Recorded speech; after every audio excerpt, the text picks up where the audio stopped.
শুভ সকাল। আমি ডাক্তার তুষার মাহমুদ, আপনাদের সবাইকে আমন্ত্রণ জানাচ্ছি এখন টিভির স্বাস্থ্য বিষয়ক নিয়মিত আয়োজন আরোগ্য নিকেতনে। আজকে আমরা কথা বলবো সমসাময়িক শিশু স্বাস্থ্যর যে জটিলতাগুলি আছে, হাম বিষয়ক জটিলতা এবং তার চিকিৎসা পরামর্শ নিয়ে, এবং এ বিষয়ে আমাদের সাথে কথা বলতে উপস্থিত আছেন সহযোগী অধ্যাপক ডাক্তার মোহাম্মদ মাহমুদুল হাসান এবং সহযোগী অধ্যাপক ডাক্তার কানিজ সুলতানা ম্যাডাম। আসসালামু আলাইকুম ম্যাডাম। আসসালামু আলাইকুম। ওয়ালাইকুম আসসালাম। আশা করি ভালো আছেন। আমরা আসলে স্যার আপনার কাছেই প্রথমে জানতে যাব, এই যে এখন কিন্তু সমসাময়িক সময়ে কোভিডের পরে যদি কোনো হেলথ কনসার্ন বিশেষ করে বাচ্চাদের ক্ষেত্রে হয়ে থাকে, সেটা হচ্ছে গিয়ে হাম। কারণ রিসেন্ট টাইমে অনেক বাচ্চা আমাদের হামের প্রকোপের কারণে মারা গিয়েছে, হামের জন্য মারা যাচ্ছে। সো এই বিষয়টা হঠাৎ করে এতদিন পরে কেন আসলে, এইটা যদি প্রথমে জানতে চাই। হাম নতুন কোনো রোগ নয়। হাম দীর্ঘদিন ধরে ছিল এবং এখন পর্যন্ত আছে। ওকে। কিন্তু সমস্যাটা দেখা দিচ্ছে যে এই এপিসোডে এইবার যেটা যে হাম হচ্ছে এপিডেমিক আকারে দেখা দিচ্ছে। তো এপিডেমিক আকারে দেখা দিচ্ছে কেন, সেই কারণটাতে যদি আমরা একটু পিছনের দিকে তাকাই, সেটাতে গত কয়েক বছর ধরে আমাদের টিকাদান কর্মসূচিতে ব্যাপক রকমের ঘাটতি ছিল। এবং প্রথমেই বলে রাখেন যে হাম হচ্ছে ভ্যাকসিন প্রিভেন্টেবল ডিজিজ। আমরা যদি প্রপারলি ভ্যাকসিন দিতে পারি বাচ্চাকে, তাহলে অবশ্যই মানে বেশিরভাগ ক্ষেত্রেই হাম হবে না, এবং হাম হলেও সেটা এত তীব্র আকার ধারণ করবে না। আচ্ছা। এখন এই এপিসোডটাতে, এই এপিডেমিকটাতে যেটা হয়েছে যে আগে যে হামের যে টিকা দেওয়ার যে ক্যাম্পেইনগুলো ছিল বা টিকা দেওয়ার যে নির্ধারিত কর্মসূচিগুলো ছিল, সেগুলোতে অনেক ব্যত্যয় হয়েছে। আমরা ধারণা করছি যে সেটার থেকেই হয়তো হামের এই রিএমার্জেন্সটা বা এপিডেমিকটা, সাথে যে বিষয়গুলো হয়তো যোগ হয়েছে সেটা হচ্ছে যে সাধারণত আমাদের দেশের অনেক মানুষই টিকা নিতে আগ্রহী হয় না, সেটা একটা যোগ হইতে পারে। আরেকটা বিষয় হামের সাথে হামের এই এপিডেমিকে ভূমিকা পালন করতে পারে, সেটা হচ্ছে যে আমাদের অপুষ্টি হাম এপিডেমিকের দিকে। অনেকে একটা জিনিস বলছে স্যার, যে কোভিড ভ্যাকসিনেশনের পরে এইটার সাথে কোনো সম্পর্কিত আছে, কারণ কোভিড ভ্যাকসিনেশনেরও কিন্তু একটা অনেক রকম কমপ্লিকেশন নিয়ে উপস্থিত হচ্ছে। তো এরকম কোনো কিছুকে আছে যে কোভিড ভ্যাকসিন নিয়েছি দেখে আমাদের এই হামের প্রকোপটা বাড়ছে? আমার মনে হচ্ছে রিসার্চে এরকম এটা মনে হচ্ছে না। এই কারণ হচ্ছে আমরা স্পেসিফিকভাবেই জানি যে গত কয়েক বছর ধরে টিকাজনিত অনেক মানে সমস্যার জন্য টিকা দেওয়া হচ্ছে না। কোভিড পরবর্তী হলে আমরা 22-23 সালের দিকে আগে পেয়ে যেতাম। তাহলে বলতে পারি যে হাম অ্যাকচুয়ালি প্রিভেন্টেবল ডিজিজ, এবং সেটা আমরা যথাযথ ভ্যাকসিনেশনের মাধ্যমেই কন্ট্রোল করতে পারবো। তাহলে এই যে আসলে ইপিআই শিডিউলটা নিয়েই যেটা বলছি, আমরা যদি ব্যক্তিগত পর্যায়ে সচেতন থাকি, আমি যদি জানি যে আমার বাচ্চার হামের টিকাটা দিয়ে নিতে হবে, বিকজ এটা না দিলে তার ঝুঁকি থাকে, তাহলেই কিন্তু আমরা এটাকে কন্ট্রোল করতে পারবো। অবশ্যই স্যার, এই জায়গাতে আপনি একটা জিনিস বললেন যে হামের পুষ্টিহীনতার সাথে একটা সম্পর্কিত আছে। এই সম্পর্কটা যদি একটু বলেন, যে অপুষ্টি মানে ভ্যাকসিন নেওয়ার পরও অপুষ্টিজনিত কারণে কি হামটা হতে পারে আবার? হ্যাঁ, হতে পারে। এই দুইভাবে হামের সাথে আসলে অপুষ্টির সম্পর্কটা দুইভাবে আমরা চিন্তা করি। একটা হচ্ছে যে অপুষ্টি যাদের থাকে সেই বাচ্চাদের ক্ষেত্রে হাম হলে হাম থেকে যে কমপ্লিকেশনস, এইবার যে কমপ্লিকেশনস সাধারণত হাম হলে পোস্ট মিজলস নিউমোনিয়াতে অনেক বেশি বাচ্চা মারা যাচ্ছে। আমরা যে কিছু স্টাডি করছি এখন, সেই স্টাডিগুলোতে আমরা পরিষ্কারভাবে দেখতে পাচ্ছি সেটা হচ্ছে যে যেই বাচ্চাগুলা আপনার অপুষ্টিতে ভুগছে তাদের ক্ষেত্রে হামের সংক্রমণ হারটাও বেশি এবং হামজনিত জটিলতাটাও অনেক বেশি। আবার যখন হাম আক্রান্ত পেশেন্টগুলোও, হাম আক্রান্ত বাচ্চাগুলোও পরবর্তীতে আপনার অপুষ্টিতে ভুগছে। দুইটাই তাহলে হচ্ছে, মানে অপুষ্টি দুইভাবে হতে পারে। ম্যাডাম, আপনার কাছে জানতে পারবো, যেহেতু আপনি গ্যাস্ট্রোএন্টারোলজি মানে পেডিয়াট্রিক গ্যাস্ট্রোএন্টারোলজি ভেরি স্পেশালাইজড একটা সাবজেক্টের বিশেষজ্ঞ হিসেবে আছেন, স্যার বললেন যে অপুষ্টির জন্য হামের প্রকোপটা বাড়তে পারে, আবার হাম হলেও অপুষ্টিজনিত সমস্যাগুলি নিয়ে আসতে পারে। আমি হামের কমপ্লিকেশন ছাড়াও আমি প্রথমে সাধারণ বাচ্চাদের জন্য অপুষ্টিটা কীভাবে কনসিডার মানে আমি বিবেচনা করব, বা কিভাবে আমি এটাকে প্রিভেন্ট করতে পারি, এই দুইটা জিনিসই আমি আপনার কাছে জানতে চাই।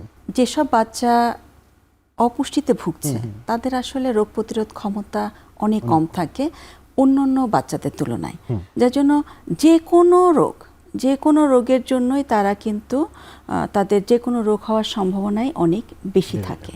একটা গেল যে রোগ হওয়ার সম্ভাবনাটা বেশি। আবার আমাদের যখন যে কোনো জীবাণু দ্বারা আক্রান্ত হয় আমাদের শরীর, তখন আমাদের আমাদের শরীর কিন্তু নিজেই সেই রোগের বিরুদ্ধে একটা যুদ্ধ করে, যে সেই জীবাণুটাকে শরীর থেকে বের করে দেওয়ার চেষ্টা করে।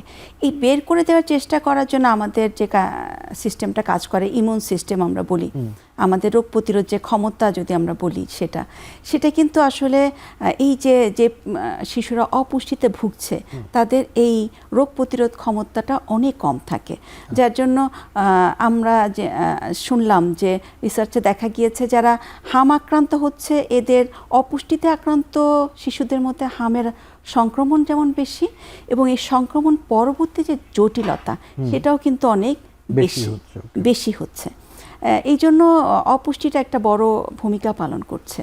আর এই অপুষ্টির কথা যদি আমাকে জিজ্ঞেস করেন যে এই অপুষ্টি কেন হচ্ছে বা কিভাবে এটা আসলে প্রতিরোধ করা যেত, এটার জন্য একটা বড় বিষয় ভ্যাকসিনেশনের কথা এসেছিল, যে ইপিআই যে ভ্যাকসিনের কথা আমরা বলছি, এই ভ্যাকসিন কিন্তু শুধু হামের বিরুদ্ধে দেওয়া হয় না, অনেকগুলো রোগের বিরুদ্ধে দেওয়া হয়। যদি সঠিকভাবে ভ্যাকসিন দেওয়া যায় তাহলে অনেকগুলো রোগ কিন্তু হয় না।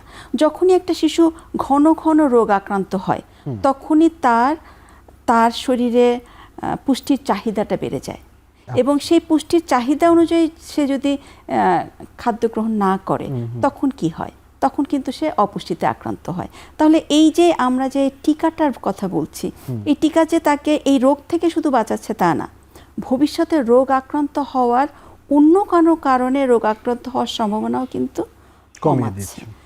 আর এই হামের জটিলতায় যে অপুষ্টিটা, হামের জটিলতার কারণে সাধারণত বাচ্চারা মারাত্মক অপুষ্টির শিকার হয়। তার ভিতরে অন্যতম হলো রাতকানা রোগ বা ব্লাইন্ডনেস হতে পারে সেখান থেকে, হ্যাঁ, ভিটামিন এর অভাবে। যার জন্য দেখা যাচ্ছে আমরা কিন্তু হামের চিকিৎসায় একটা অন্যতম উপাদান হলো আমরা ভিটামিন এ ক্যাপসুল খাওয়াচ্ছি, এবং আমাদের একটা জাতীয় কর্মসূচিও হয়েছে ভিটামিন এ ক্যাপসুলের জন্য।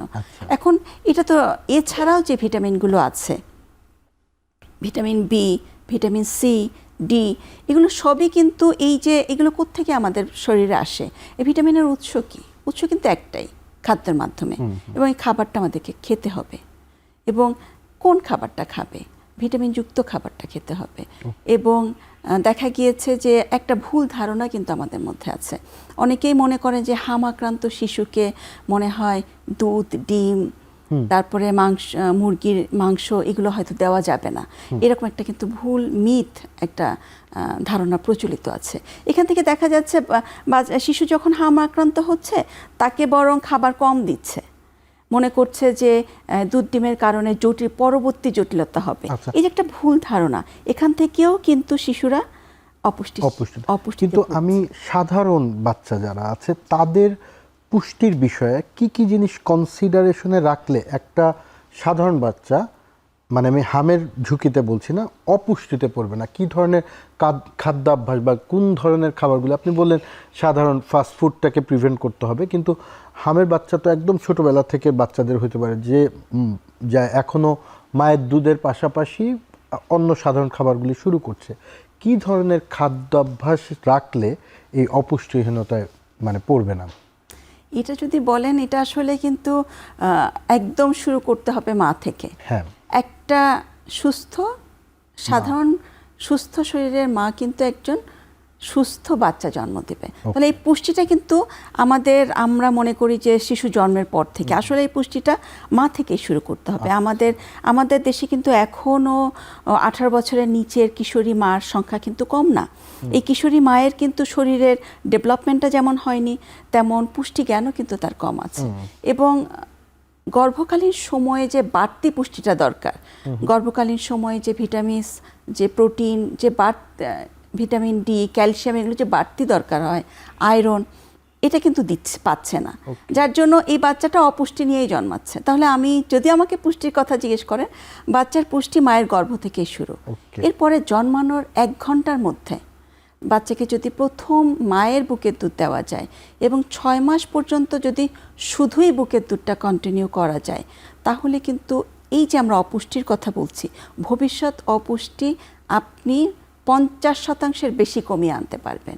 মানে শুধুমাত্র এই একটা সচেতনতা, খুবই মাকে গুরুত্বপূর্ণ পুষ্টি তথ্য, দেওয়া যেমন মানে এবং 6 মাস পর্যন্ত শুধুই বুকের দুধ খাওয়া। মানে অপুষ্টি বাচ্চার মানে প্রিভেন্ট করতে হলে প্রথমে পুষ্টি এবং স্বাস্থ্যকর মায়ের মানে সুস্বাস্থ্যটা নিশ্চিত করতে হবে। অনেক ধন্যবাদ ম্যাডাম, খুবই গুরুত্বপূর্ণ। আমরা বাচ্চাদের কথা বলছি কিন্তু মার বিষয়টা যে আমাদের অনেক সময় অগ্রাহ্য করা হয়ে যায়, সেটা যেন না হয়। স্যার, আমি আপনার কাছে জানতে যাব, এই যে হাম ধরেন এই প্রিভেনশনের পরও আমাদের হাম হয়ে গেল, একটা বাচ্চার হাম নিয়ে সন্দেহ, কি মানে উপসর্গ দেখলে আমি এই বাচ্চাটা হামের ঝুঁকিতে আছে বা হাম হতে পারে সে বিষয়টা জানতে পারি বা বুঝতে পারি?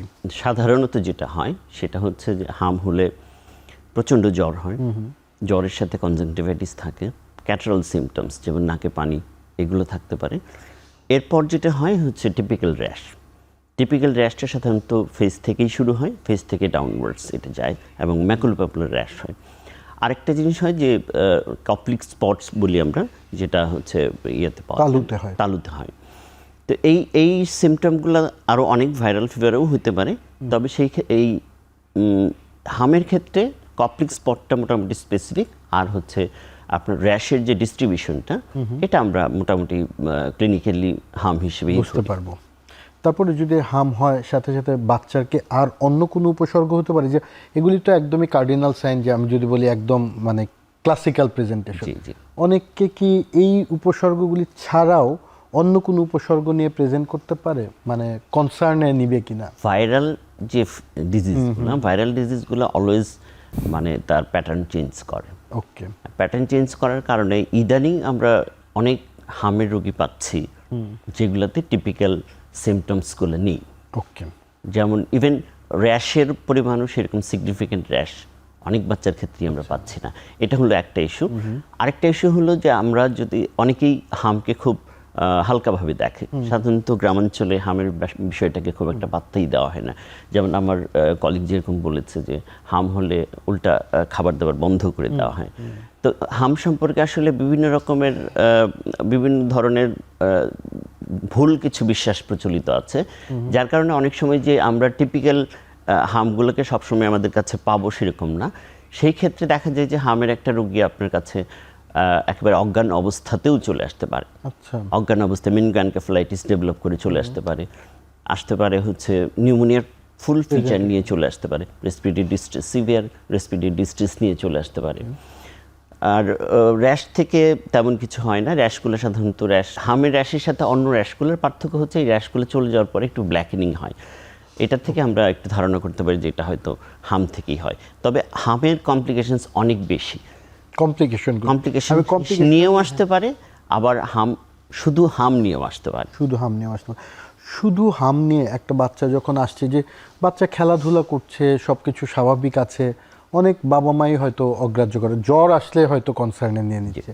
এই সময় আসলে বাবা মার কি কোনো সতর্ক হওয়া উচিত কিনা, বা যে মানে চিকিৎসা শুরু করা উচিত, বা একজন চিকিৎসকের পরামর্শ নেওয়া উচিত, নাকি জাস্ট বাসায় অবজার্ভ করা উচিত? হাম বিষয়টা নিয়ে আসলে একটা ভুল ধারণা সবার মধ্যেই প্রচলিত আছে।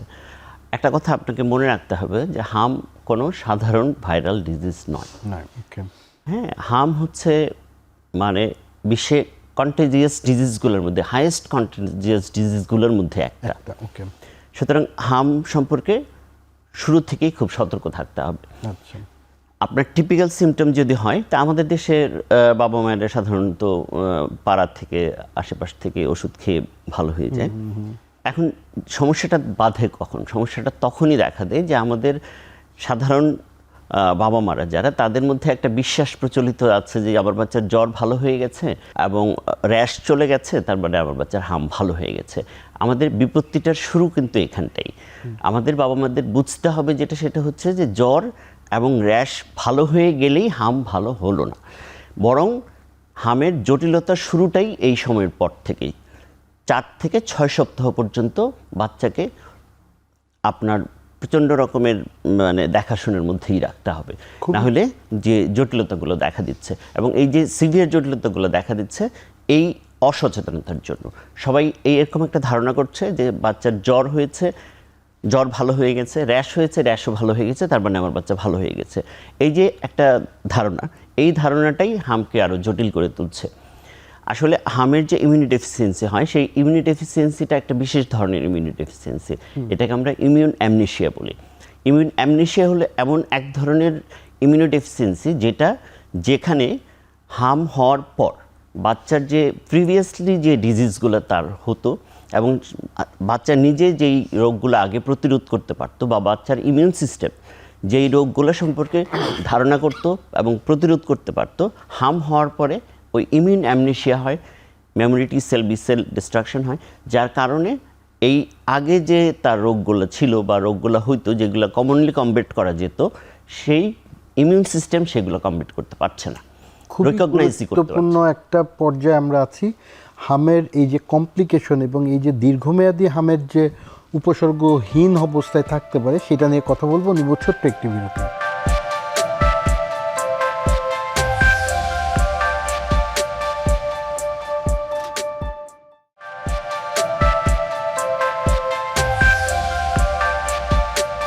বিরতির আগে আমরা কথা বলছিলাম হামের উপসর্গ এবং কি কি উপসর্গ নিয়ে এই বাচ্চাগুলি প্রেজেন্ট করতে পারে সেটা নিয়ে, কিন্তু এই পর্যায়ে স্যার একটা খুব গুরুত্বপূর্ণ কথা বললেন যে হামের উপসর্গগুলি যখন চলে যায় তারপরেও 4 থেকে 6 সপ্তাহ পর্যন্ত হামের বাচ্চাটা ঝুঁকিতে থাকে। এই বাচ্চাটার তো অন্যরকম কমপ্লিকেশন আসতে পারে, আদার ডিজিজ যেগুলি বললেন ইমিউনো অ্যামনেশিয়ার কারণে হতে পারে। জি। তাছাড়া এই বাচ্চাটা কি আরেকজন বাচ্চার জন্য ঝুঁকির কারণ হতে পারে, মানে তখনও কি সংক্রমণ স্টেজে থাকে কিনা সেটাও একটু বলবেন, এবং কি কি উপসর্গ প্রেজেন্ট হইতে পারে সেটা নিয়েও একটু যদি বলেন। হামের বাচ্চার ক্ষেত্রে সাধারণত র্যাশ চলে যাওয়ার পরে 5 থেকে 7 দিন পর্যন্ত বাচ্চার সংক্রামক ফেজটা থাকে, তারপর সাধারণত এটা আর সংক্রামক থাকে না। ওকে। কিন্তু হাম নিয়ে আমরা আসলে উদ্বেগের কারণটা, আমাদের উদ্বেগের মূল জায়গাটা, যেমন শিশু মৃত্যুর যে বিষয়গুলো ঘটছে যেগুলো নিয়ে আমরা আতঙ্কিত, আমরা যে প্রতি মুহূর্তে ফেস করছি, সেটা হচ্ছে যে পোস্ট মিডলস নিউমোনিয়া। হাম হলে একটা জিনিস যেটা আমাদের অনেকেরই হয়তো জানা নেই, সেটা হচ্ছে যে হাম হলে আমরা সবসময় মনে করি যে সেকেন্ডারি ব্যাকটেরিয়াল ইনফেকশন হয়েছে, মানে হচ্ছে অন্য জীবাণু দিয়ে, অন্য কোনো ব্যাকটেরিয়া দিয়ে ওই বাচ্চাটির হয়েছে।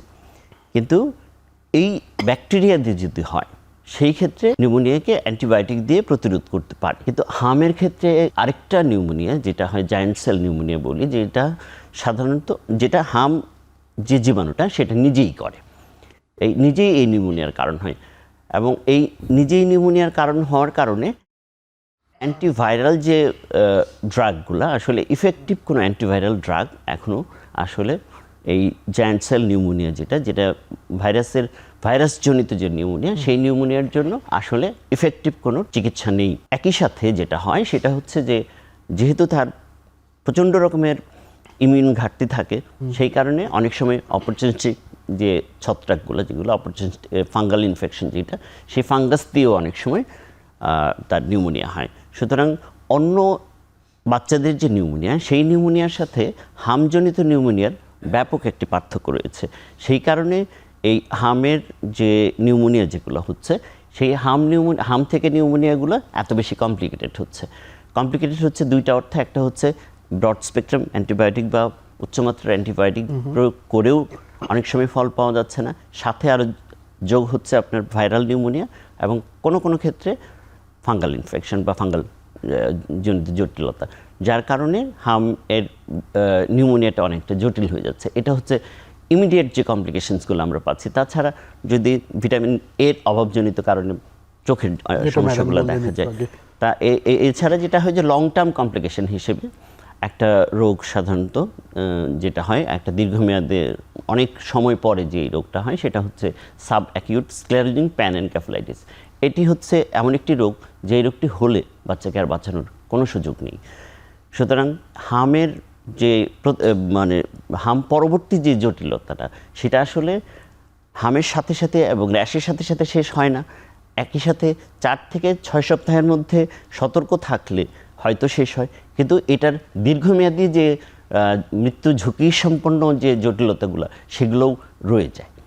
অনেক ধন্যবাদ। খুবই ইম্পর্টেন্ট মানে তথ্যগুলি খুব সহজে বুঝিয়ে দিচ্ছেন। ম্যাডাম, এই জায়গাতে আমি আপনার কাছে আসবো যে স্যার বললেন যে নিউমোনিয়া হতে পারে এবং অন্যান্য এই যে এনকেফালাইটিসের মতো অনেক জটিল রোগও হতে পারে। খুব সহজের যে প্রবলেমগুলি আমরা অনেক কমনলি ফেস করি, যে ডায়রিয়া বা পেট ব্যথা, এই সমস্যাগুলি যেহেতু আপনি গ্যাস্ট্রোএন্টারোলজি, এই রিলেটেড কি কি প্রবলেম হামের রোগীদের হতে পারে? যেটা আমরা আগেই বলেছিলাম যে এটা রোগ প্রতিরোধ ক্ষমতাটা কমিয়ে দেয়। আর আমরা দেখা যায় যে আমাদের জীবন বাঁচানোর জন্য সবসময় খাদ্য গ্রহণ করতে হয়। আর কখনো তো আমরা আসলে পুরোপুরি জীবাণুমুক্ত খাবার তো সম্ভব না। আমরা যা কিছুই খাই সেখান থেকে জীবাণু সংক্রমণ হতেই পারে। এবং আপনি যেটা বললেন ডায়রিয়া তো জীবাণু সংক্রান্ত কারণেই হতে পারে। এবং আমরা যে পানি পান করি, আমাদের অনেক সময় দেখা যায় যে আমরা সচেতন না এই পানি পানের ক্ষেত্রে। তো সেখান থেকেও কিন্তু এই যে হাম হয়েছে, হয়তো 2 সপ্তাহ আগেই তার হাম থেকে ভালো হয়েছে, তো সেই শিশুটাই ডায়রিয়া আক্রান্ত হলো। তো এই ডায়রিয়া কিন্তু অন্য শিশুর হয়তো এটা 7 দিনেই ভালো হয়ে যেত, কিন্তু এই যে হামে আক্রান্ত যে শিশুটা আপনি বললেন যে ডায়রিয়া আক্রান্ত হয়েছে, তার কিন্তু ভালো হতে সময় লাগবে। এবং ডায়রিয়া জনিত যে জটিলতাগুলো আছে, পানি শূন্যতা, ডায়রিয়ার আসলে ভয় কোথায়? ডায়রিয়া জনিত ভয় কিন্তু একটাই, মৃত্যুর কারণ সবচেয়ে যদি প্রথম কারণ এটা হলো গিয়ে পানি স্বল্পতা এবং প্রয়োজনীয় লবণ শরীর থেকে বেরিয়ে যাওয়া। তো দেখা যায় যে এই যে পরিমাণটা, বেরিয়ে যাওয়ার পরিমাণটা, অথবা ডায়রিয়ার যে প্রকোপ, যে প্রচণ্ডতা বা আমরা বলি তীব্রতা, সেটা কিন্তু এই হাম আক্রান্ত শিশুর ক্ষেত্রে আরও তীব্রভাবে হচ্ছে এবং আমরা পাচ্ছি। আমরা হসপিটালাইজড হতে হচ্ছে এদেরকে। হয়তো যে ডায়রিয়াটা বাসাতেই ভালো হয়ে যেত, তাকে এই ডায়রিয়ার জন্যই হসপিটালে ভর্তি হতে হচ্ছে। এখন এই শিশুদের এইটা আমরা কিভাবে প্রতিরোধ করতে পারি কিনা, এটা কিন্তু প্রতিরোধ করা সম্ভব। যিনি রান্না করছেন উনি যদি পরিষ্কার পরিচ্ছন্নতা মেনটেন করেন, অথবা যখন বাচ্চা খাচ্ছে সে যদি হাত ধুয়ে খায়, এবং যদি টয়লেট থেকে আসার পরে হাত পরিষ্কার করা, এই যে সাধারণ যে আমরা বলবো যে আমাদের হাইজিন, এই প্রতিরোধমূলক ব্যাপারগুলো যদি আমাদের প্রতিদিনের অভ্যাসের মধ্যে থাকে, তাহলে এই ডায়রিয়া কিন্তু প্রিভেন্ট করা যায়। এছাড়াও যে অনেকে আছে যে বাচ্চাদের এই হাম থেকে বা বিশেষ যে কোনো জ্বর সর্দি কাশি থেকে ওঠার পরও যে ক্ষুধামন্দা, খেতে চায় না, এই প্রবলেমটা তো আসেই। তো আসলেই আমাদের জন্য খুবই গুরুত্বপূর্ণ একটা ইস্যু কিন্তু বললেন, যে আসলে যে কোনো অসুস্থতাতেই কিন্তু বাচ্চাদের খাবার চাহিদাটা একটু কমে যায়, এবং হামের পরবর্তীতে এটা আরও বেশি হচ্ছে। কারণ যে হামের জনিত কারণে এই যে সেলগুলো, আমাদের শরীরের যে সেলগুলো আছে, বললাম যে মেটাবলিজম, যেটা অর্থাৎ পরিপাক প্রক্রিয়াটা কিন্তু অনেক বেশি বেড়ে যায়, অনেক বেশি ক্যালোরি দরকার হয়। তো তখন দেখা যায় যে হামের পরবর্তী সময়ে এদের ক্ষুধামন্দাটা একটা বড় সমস্যা হয়ে দেখা দেয়। এবং স্যার যেটা বললেন যে এই রোগীরাই হচ্ছে গিয়ে অপুষ্টিতে পড়ার ঝুঁকিও বেশি থাকে, কারণ তার এই যে খাবারটা ইনটেক বেরিয়ে খাবার আসলে একদমই। সেক্ষেত্রে আমরা আসলে সব বাচ্চার তো খাবার বা ক্ষুধা একই রকম না। এটা আপনার কাছে, এজন্য আমি বলবো যে একজন চিকিৎসকের পরামর্শ নেওয়া ভালো। কারণ আসলেই এই জটিলতার কারণেই সে খেতে চাচ্ছে না, নাকি অন্য কোনো সমস্যার জন্য সে খাচ্ছে না, এটা কিন্তু দেখা দরকার।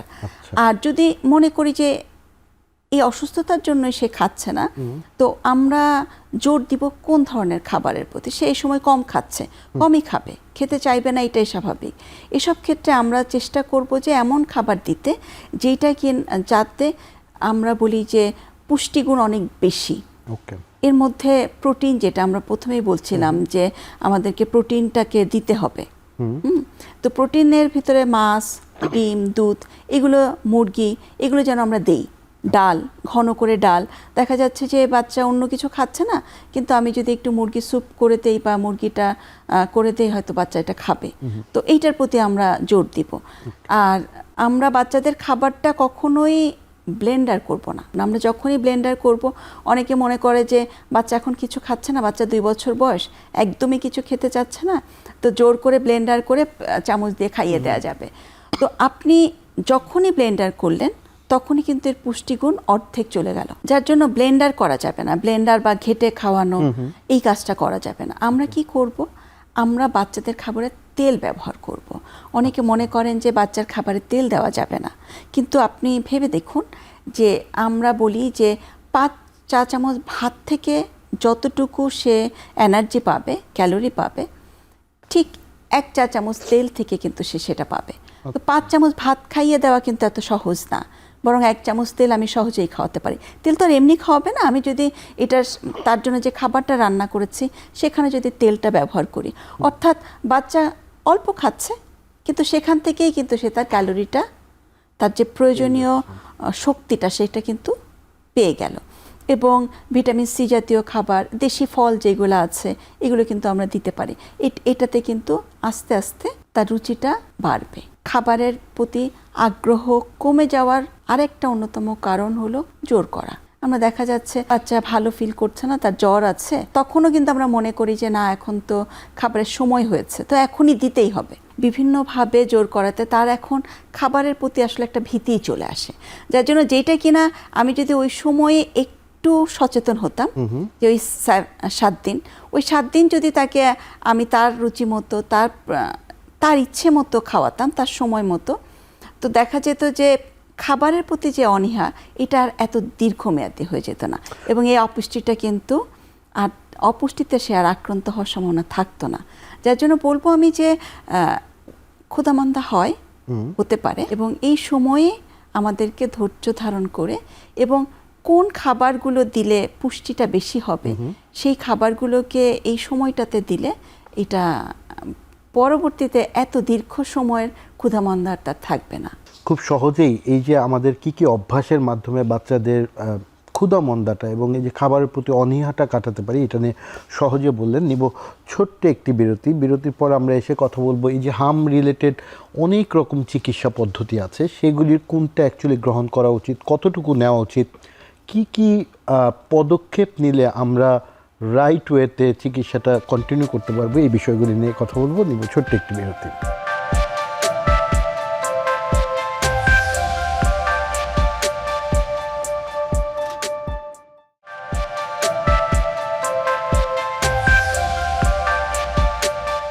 বিরতির আগে আমরা হামের বিভিন্ন রকম উপসর্গ এবং তার কমপ্লিকেশনগুলি নিয়েও কথা বললাম, কিন্তু এই পর্যায়ে আমরা কথা বলবো হাম রিলেটেড যে বিভিন্ন রকম চিকিৎসা পদ্ধতি আছে তার কোনটা গ্রহণ করলে অ্যাকচুয়ালি রাইট, বা কোন ফেজে কোন চিকিৎসাটা গ্রহণ করা উচিত সে বিষয়ে একটু যদি স্যার আমাদেরকে সহজে বলেন। প্রথম কথা যেটা বলবো সেটা হচ্ছে যে দীর্ঘদিন ধরে হাম সম্পর্কে একটা ভুল ধারণা আমাদের সমাজের মধ্যে প্রচলিত হয়ে আছে। তো এইবারের এপিডেমিকের ধাক্কাটা আমাদের সেই ভুল ধারণা থেকে অনেকটাই রাইট ট্র্যাকে আমাদের বাবা মাকে নিয়ে আসছে। এটা একটা আশার কথা যে আগের ভুল থেকে তারা হয়তো বের হয়ে আসছে। তো এখন ভুল ধারণাগুলোর থেকে বের হয়ে আসার মধ্যে প্রথম যে বিষয়টা আমার কানিজ যেটা বললো সেটা হচ্ছে যে পুষ্টি, বিশেষ করে প্রোটিন জাতীয় খাবার। কারণ হচ্ছে আমাদের ইমিউন সিস্টেমটা বোস্ট করেই হচ্ছে প্রোটিন জাতীয় খাবার। সুতরাং আমরা প্রোটিন জাতীয় খাবার যত বেশি দিবে বাচ্চা তত ভালো থাকবে। আর চিকিৎসা পদ্ধতির ব্যাপারটা হচ্ছে প্রথম কথা আমাদের একটা কথা মাথায় রাখতে হবে, সেটা হচ্ছে যে হাম হচ্ছে একটি ভাইরাল ডিজিজ, যার সেই অর্থে কোনো চিকিৎসার প্রয়োজন পড়ে না। এটা সেলফ লিমিটিং ডিজিজ। সাধারণত কোনো ধরনের জটিলতা না হলে সিমটোমেটিক যে চিকিৎসা সেগুলো দিয়েই বাচ্চা ভালো থাকে, এবং বেশিরভাগ ক্ষেত্রেই হোম ট্রিটমেন্টেই বাচ্চারা ভালো থাকে। অনেকের মধ্যেই এখন একটা আতঙ্ক ছড়াচ্ছে যে হাম হলেই সব বাচ্চাকে গণহারে হসপিটালে ভর্তি করতে হচ্ছে বা ভর্তি করে দিচ্ছে। এই বিষয়টি থেকেও আমি বলবো যে বাবা মাদেরকে বলবো যে আপনারা আতঙ্কিত হবেন না। কারণ হচ্ছে এই হাম হওয়া মানেই হাসপাতালে ভর্তি হয়ে চিকিৎসা নিতে হবে, এটি একটি সম্পূর্ণ ভুল ধারণা। বরং এইটাতে তো ঝুঁকি আরো বাড়ে। বরং হাম হলে আপনার বাচ্চা যদি হামের কোনো ধরনের বড় রকমের জটিলতায় না থাকে তাহলে আপনি আপনার বাচ্চাকে বাসাতেই রাখুন, একটু আইসোলেশনে রাখুন। এটি হচ্ছে হাম চিকিৎসার ক্ষেত্রে সবচেয়ে জরুরি বিষয়, সেটা হচ্ছে হামের বাচ্চাকে আইসোলেশনে রাখা। বাসাতেই রাখুন বা হসপিটালে, হামের বাচ্চাকে অবশ্যই আলাদা রাখতে হবে, আইসোলেশনে রাখতে হবে।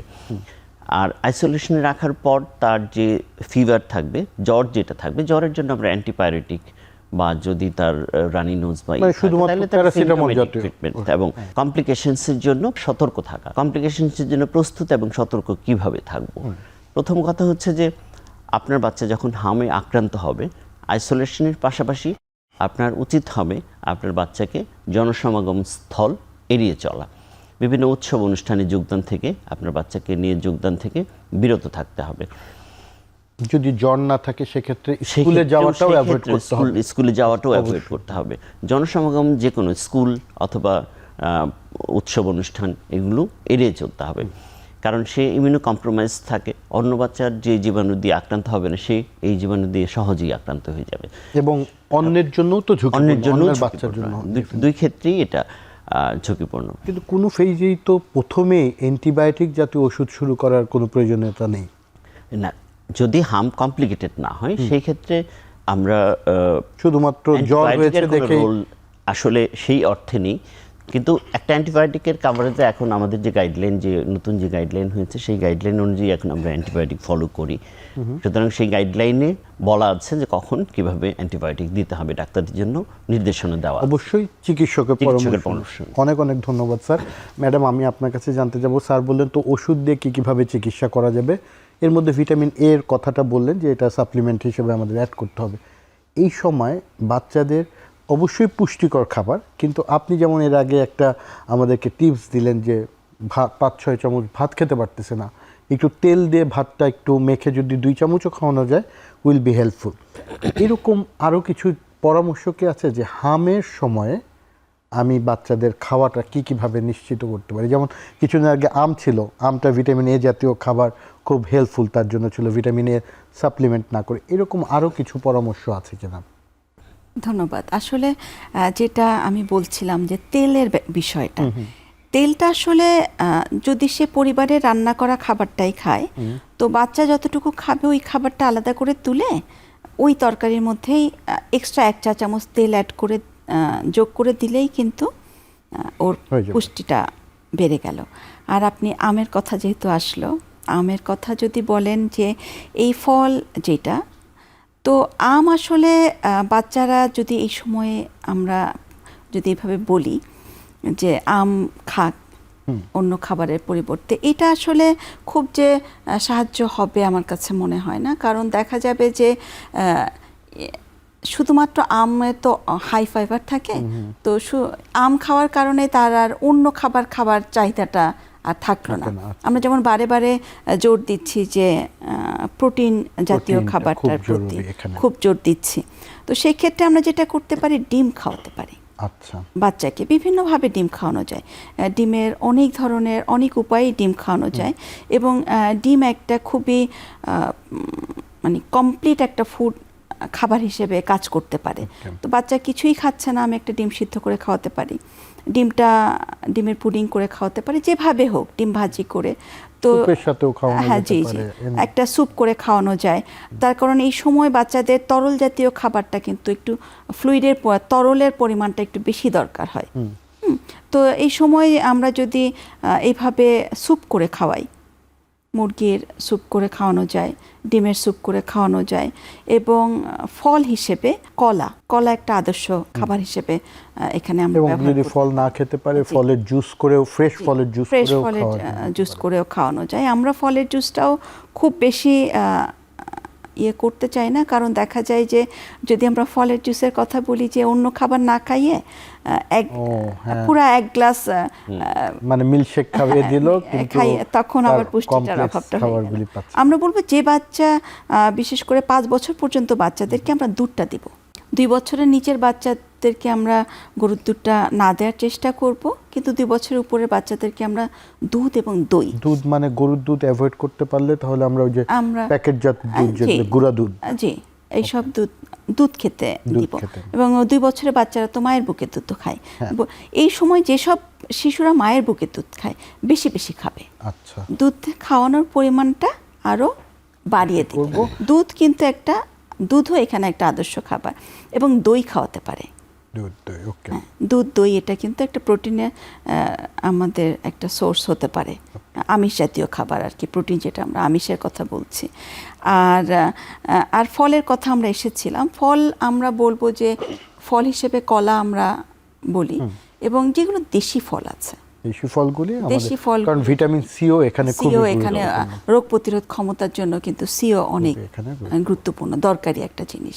তো এইটা যদি আমরা খাওয়াতে পারি, এবং যেহেতু বাচ্চা একবারে বেশি খাবে না, অল্প অল্প করে একটু বারে বারে, একটু আগে যতটুকু খেত তার চেয়ে একটু বেশি বার, পরিমাণে অল্প কিন্তু বেশি বার, এটা যদি এনশিওর করা যায় তাহলে হতে পারে যে তার রোগ প্রতিরোধ ক্ষমতাটা বৃদ্ধি পাবে, এবং পরবর্তী যে জটিলতার কথা আসছিল সেটাও আমরা হচ্ছে কি প্রিভেন্ট করতে পারব। এবং ডক্টর মাহমুদ যেটা একটা খুবই গুরুত্বপূর্ণ কথা বলেছিল যে অ্যামনেশিয়া, হ্যাঁ, যে অ্যামনেশিয়ার কথা এসেছিল, এটা যদি সহজ করে আমি এখানেও একটু যোগ করতে চাচ্ছি যে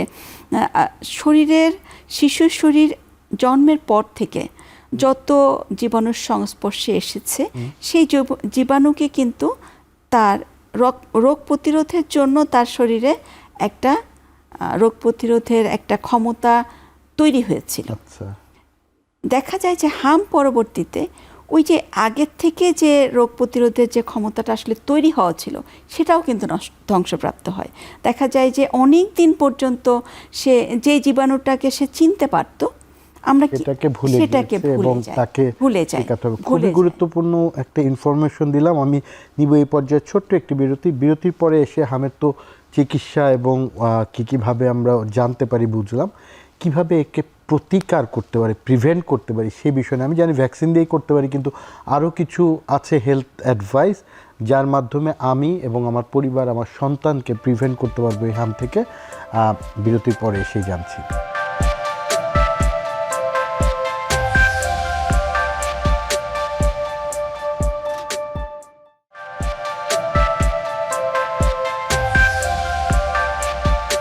বিরতির আগেই আমরা এই হাম নিয়ে সমসাময়িক যে স্বাস্থ্য সমস্যা, হামের বিভিন্ন উপসর্গ, তার চিকিৎসা পদ্ধতি বিষয় নিয়ে আলোচনা করলাম। এই পর্যায়ে আমরা একদম শেষের দিকে এসে জানতে যাব, ভ্যাকসিন দিলে তো আমরা হামকে প্রিভেন্ট করতে পারি, এটা আমরা জানি, কিন্তু যখন এই এপিডেমিক হিসেবে চারপাশে প্রচুর হাম হচ্ছে, তখন কিন্তু একজন ভ্যাকসিনেটেড বাচ্চাও ঝুঁকিতে থাকে। এই রকম ক্ষেত্রে আমরা কি পদক্ষেপ নিতে পারি? একটু গ্যাদারিং অ্যাভয়েড করা ছাড়াও আরও কিছু অ্যাডভাইস আমাদের কি নেওয়া উচিত, যদি ম্যাডাম একটু সহজে ছোট করে বলেন। আমরা কিন্তু বলছি শুধু হামের টিকা না, সব টিকা, একেবারে জন্মের পর থেকে যতগুলো টিকা ছিল সব টিকাগুলো সময় মতো নেওয়া এবং সময় মতো টিকা শেষ করা, এটা কিন্তু প্রথম। তারপরে আমরা বলছিলাম যে এখন হাম আক্রান্ত শিশুর সংস্পর্শে না আসা, এটাও কিন্তু একটা আমার প্রতিরোধের উপায়। এটা জানতে হলে কিন্তু আমার জানতে হবে হাম কিভাবে ছড়ায়, হাম ছড়াচ্ছে কিভাবে। হাম ছড়াচ্ছে আক্রান্ত শিশুর হাঁচি কাশির মাধ্যমে, তাই না? এটা সংস্পর্শে আসলেই, তাহলে আমি যদি এটা সংস্পর্শে না আসি তাহলেই তো আমি এটা প্রতিরোধ করতে পারি। এখানে একটা প্রশ্ন এসছে যে সংক্রমণের ঝুঁকি, কিন্তু আমি যে বাচ্চাটার র্যাশ আছে, তা জ্বর আছে, চোখ লাল হয়ে আছে, তাকে দেখে তো আমি চিনতে পারছি যে তার হাম হয়েছে, কিন্তু হাম কিন্তু তার আগে থেকেই সংক্রমণ ছড়াচ্ছে। অর্থাৎ র্যাশ আসার 4-5 দিন আগে থেকেই হয়েছে। তখন কি ছিল? জ্বর ছিল। তাহলে যখন সে জ্বর আক্রান্ত, তখনও কিন্তু সে হামের জীবাণু ছড়াচ্ছে। তখন এই যে আপনি বললেন এপিডেমিকের সময়টা, এই যে সংক্রমণ ঝুঁকি, যখন অতি সংক্রমণ ঝুঁকির অবস্থাটা, এই সময়টা যে কোনো জ্বরের বা শিশুকেই এড়িয়ে চলা। যে জ্বর আক্রান্ত, যে বাসায় জ্বর আক্রান্ত হয়েছে, বাসায় আমি না গেলাম, বা সেই বাসার শিশুকে অন্য বাসায় না দেওয়া, শিশুরা পার্কে খেলতে যাচ্ছে সেখানে না যাওয়াটা। মানে আমি গ্যাদারিং এবং এই বাচ্চাদের যে সংশ্লিষ্ট সরাসরি, সেটাকে একটু অ্যাভয়েড করতে হবে এই ঝুঁকিপূর্ণ সময়। অনেক ধন্যবাদ ম্যাডাম। স্যার, একদম শেষে আপনার কাছে জানতে যাব, ম্যাডাম তো ভ্যাকসিনের কথাও বললেন, গ্যাদারিংগুলি অ্যাভয়েড করা বললেন, এছাড়া আর কোনো হেলথ অ্যাডভাইস আছে যার মাধ্যমে হাম যেন আর না ছড়ায় আমাদের দেশে, সেটা নিয়ে আমরা সতর্ক থাকতে পারি? আমি আসলে একটু আশার কথা বলবো, সেটা হচ্ছে যে আসলে আমাদের আমাদের যে স্বাস্থ্য মন্ত্রণালয় এবং স্বাস্থ্য অধিদপ্তরের সার্বিক তত্ত্বাবধানে এবং আমাদের স্বাস্থ্যকর্মী যারা ডাক্তার থেকে শুরু করে সর্বস্তরের স্বাস্থ্যকর্মীদের আন্তরিক প্রচেষ্টার কারণে আমরা কিন্তু এই হামের যে এপিডেমিকটা সেটা খুব ভালোভাবে মোকাবেলা করতে সক্ষম হচ্ছে এবং এখন বর্তমানের যে ইস্যুগুলো যেগুলো আসছে সেগুলো হচ্ছে যে এখনো পর্যন্ত হামের রোগী হসপিটালে ভর্তি হচ্ছে, কিন্তু একটা আশার কথা এখন সেটা হচ্ছে যে হাম থেকে যে কমপ্লিকেশনসগুলো হতো, মারাত্মক রকমের কমপ্লিকেশনসের পরিমাণ অনেকটাই কমে আসছে। সেটা হতে পারে যে হামের সম্পর্কে সবার সচেতনতা তৈরি হওয়ার কারণে এই বিষয়টি হয়েছে।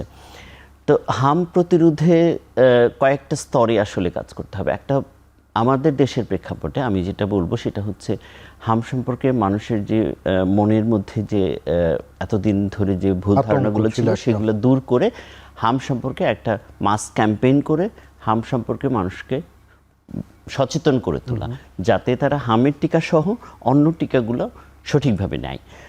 কারণ আমাদের টিকাগুলো কিন্তু আমাদের আসলে আমাদের বাবা মায়েদের বাচ্চাদের হাতের দোরগোড়াতেই থাকে, কিন্তু অনেকেই সচেতন না হওয়ার কারণে সেই টিকাগুলো নিচ্ছে না।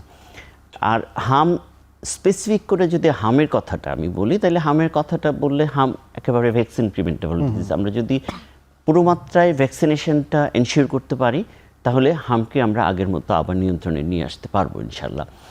আর সাথে এই আমার কলিগ কানিজ যেটা বললো সেটা একেবারেই সত্যি কথা, সেটা হচ্ছে যে হামের ইমিডিয়েট যে স্প্রেডটা, হাম থেকে ইমিডিয়েট যে সংক্রমণটা, সেটা যে পার্সোনাল হাইজিন মেনটেন করা, জ্বরের যে কোনো বাচ্চার ক্ষেত্রেই পার্সোনাল হাইজিনগুলো মেনটেন করতে হবে, বারবার হাত ধোয়া, বাইরে থেকে সেই করে, এবং যেহেতু হাঁচি কাশির মাধ্যমে ছড়ায় অবশ্যই মাস্ক ব্যবহার করতে হবে। বাচ্চা এবং বাবা মা দুইজন সবাইকে মাস্ক ব্যবহারে আমরা উৎসাহিত করতে হবে, যাতে ইমিডিয়েট স্প্রেডটা দূর হয়, এবং ভ্যাকসিনেশনটা নিশ্চিত করতে হবে যাতে এই ধরনের এপিডেমিকে আমরা আর না পড়ি। অনেক ধন্যবাদ আপনাদের দুইজনকে, অসংখ্য ধন্যবাদ আমাদের মাঝে এসে এত সহজে সুন্দর করে খুবই গুরুত্বপূর্ণ সমসাময়িক একটা হেলথ কনসার্ন নিয়ে আলোচনা করার জন্য। এবং অবশ্যই আমরা মনে করি আপনাদের এই উপদেশগুলি নিয়ে আমাদের বাচ্চারা, আমাদের বাবা মারা একটা সুন্দর ভবিষ্যৎ নিশ্চিত করতে পারবে তাদের স্বাস্থ্য বিষয়ে। ধন্যবাদ আপনাদের দুজনকে। আসসালামু আলাইকুম।